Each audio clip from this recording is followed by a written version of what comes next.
नमस्कार मु चिन्मयी आपण देखुचंती गरीब स्वर साधारण जनतार स्वर सोमवार दिन कौनसी एक नदीर पवित्र पानी आनी शिवंक मस्तक ढालिले पुण्य अर्जन हुए बोली विश्वास रही। एही परंपरा अनेक दिनरू लोके पालन करी आसुछंती। एही यात्रा रे छोट पिलांक ठारू आरंभ करी वयस्क लोक पर्यंत समस्ते सामिल हुअंती।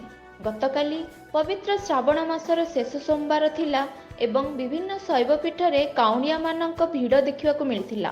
हेले ओडिशा बाहरे रहुथिबा ओडिया मानक किपरि रहिथिला जलयात्रा आसंतु पचारि बुझिबा आम हैदराबाद प्रतिनिधि अभिलाष विश्वालंक पाखरु।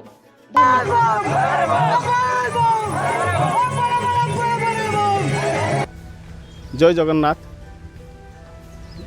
गरीब स्वर एक स्वतंत्र उपस्थापना को नहीं मु अभिलाष विश्वाल सुदूर तेलंगाना स्टेट हैदराबाद रो एक जगह जेटा कि बोलाराम जेटी कि आमर उड़िया भाई कम से कम 5000 पाखापाखि भाई माने सुदूर ओडिशा आसी प्रवासी भाव रही किंतु निजर परंपरा को भूली नाहांती।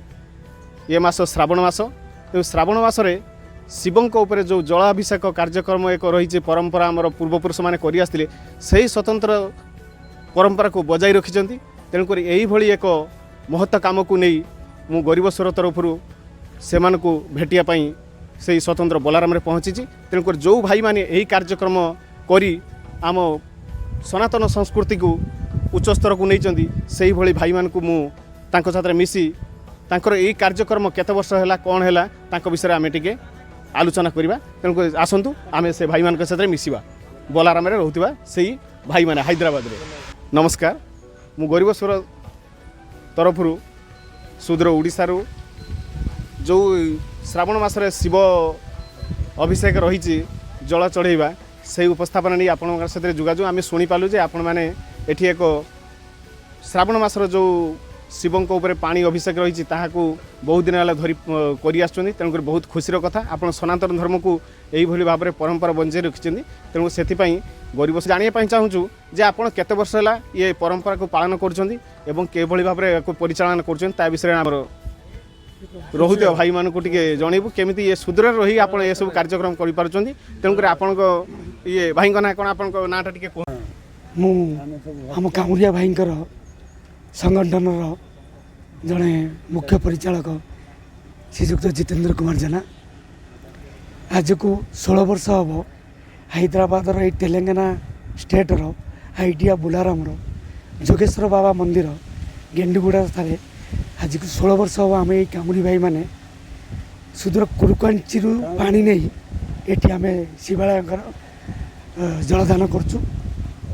आपण कोई बारे कुरुकांची आपण केते किलोमीटर ये करछो कुरुकांचीरू हमरो एक आईडिया बोलाराम जोगेश्वर बाबा मंदिर 22 किलोमीटर आपण के साथ केते हमरो प्रति वर्ष काउंडी संख्या 100 एबव होंती 100 एबव होंती। हां ए वर्ष टी 2 मास पडिवारु 106 पीपल 110 पीपल सेचा किया। आपण किभଳି भाबले याको परिचालन करछन्ती आपण जो 100 जनकर दायित्व नै कि जते काउंडी भाई अछंती समस्त माने कलेक्शन करिकी हमर मेंबरशिप जति के हमर 100 200 500 1000 जो हो कलेक्शन करके आम ये संस्था को भाई मिसिकी ये अन्नदान करूँ 1200-1500 लोक भाया प्रति वर्ष। धन्यवाद आपन को आपण एई एक महत्व काम योगदान करी आपण मान आपण जो 100 जन को ले आमर सनातन धर्मर सत्ता बजी रखिंट से अशेष धन्यवाद। तेणु आपण मैंने कहतु आपण मान केमी लगुच ये भाई कौन कथा रोसे आप रोसे दायित्व नियंती 2000 लोकर रोसे आप बहुत खुशी तो ये सब रोसे काम करी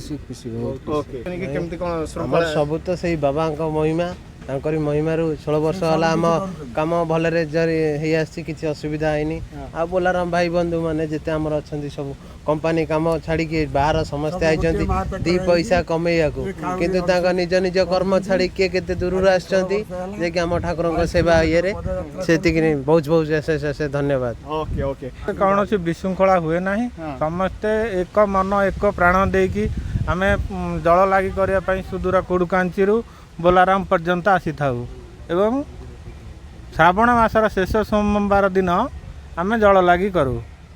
ଏ ହେଉଛି ଓକେ ଓକେ କିଏ ଭଜନ ପାଠ नमस्कार मो ना सुदर्शन ଆଜ୍ଞା आज्ञा आमर एठी बोलारामरे भजन टीम टी अछि ଆଜ୍ଞା श्रीक्षेत्र भजन संध्या नारे टीम टी अछि आज्ञा प्रायतः आमे 12-13 जना टीम मेंबर्स अछु ଆଜ୍ଞା भाई भौणी माने अछंती 4 जण अछु आउ समस्त जेंट्स ଠିକ हाँ भलरे आमे सांस्कृतिक परिवेश जे कोन जगह हो ना काहे आम निमंत्रण कला आमे आसु ଲୋକକୁ ନେଇକି ଆପଣ ଯୋଉ ଆସନ୍ତି ଓଡ଼ିଶାର ଲୋକ 20,000 ଲୋକ ଅଛନ୍ତି IDI ବୋଲାରାମ ବଲାରାମରେ ଗଣ୍ଡେଗୁଡ଼ା ଶିବ ମନ୍ଦିର ଜ୍ୟୋତିର୍ଲିଙ୍ଗ ଇଏ 5,000 ବର୍ଷର ଆକୁ କେହି ତିଆରି କରିନାହାନ୍ତି। ବହୁ ଲୋକ ବହୁ ନାଗ ସବୁ ଦେଖ ଆସିକି ଯଦି ବିଶ୍ୱାସ ହେଉନାହିଁ ମା ତାରିଣୀ ବି ଅଛନ୍ତି ଏଠି ଗୋଟେ ଓଡ଼ିଆ ବୋହୂକୁ ମା ତାରିଣୀ ବି ଧରୁଛନ୍ତି ଆସିକି ପରୀକ୍ଷା କର। ହଁ 16 ବର୍ଷ ହେଲା ମୋର ଏଇ ଯେଉଁ ଭକ୍ତ ସବୁ କାଉଁରିଆ ଭାଇମାନେ ଶହ ଶହ ଲୋକ ଆସିକି ପାଣି ଢାଳୁଛନ୍ତି ଲକ୍ଷ ଲକ୍ଷ ଟଙ୍କା ଖର୍ଚ୍ଚ କରୁଛନ୍ତି ଅନୁଷ୍ଠାନ 16 ବର୍ଷ ଭରି ଏଇଭଳି ଚାଲିଛି ପଦଯାତ୍ରା କରୁଛନ୍ତି ଖାଇବା ପିଇବା ଲୋକମାନଙ୍କର ଭକ୍ତମାନଙ୍କର ବୁଝିବା ସବୁକିଛି ସେମାନେ କରୁଛନ୍ତି। ମୋର ପଣ୍ଡିତ ଦୃଷ୍ଟିରୁ ମୋର ତାଙ୍କ ଉପରେ ଆଶୀର୍ବାଦ ଅଛି ବୋଲିକି ସେମାନେ ଆସିକି ଏଠି କରୁଛନ୍ତି। କିଛି ବିପଦ ଆପଦ ଭଲ ମନ୍ଦ ରୋଗ ବୈରାଗ ନାହିଁ କିନ୍ତୁ ସେମାନଙ୍କର ବହୁତ ବିଶ୍ୱାସ ଅଛି ବୋଲିକି ଏଠି ଭୋଳାରାମର ଓଡ଼ିଆଙ୍କର ନାଁ ଅଛି।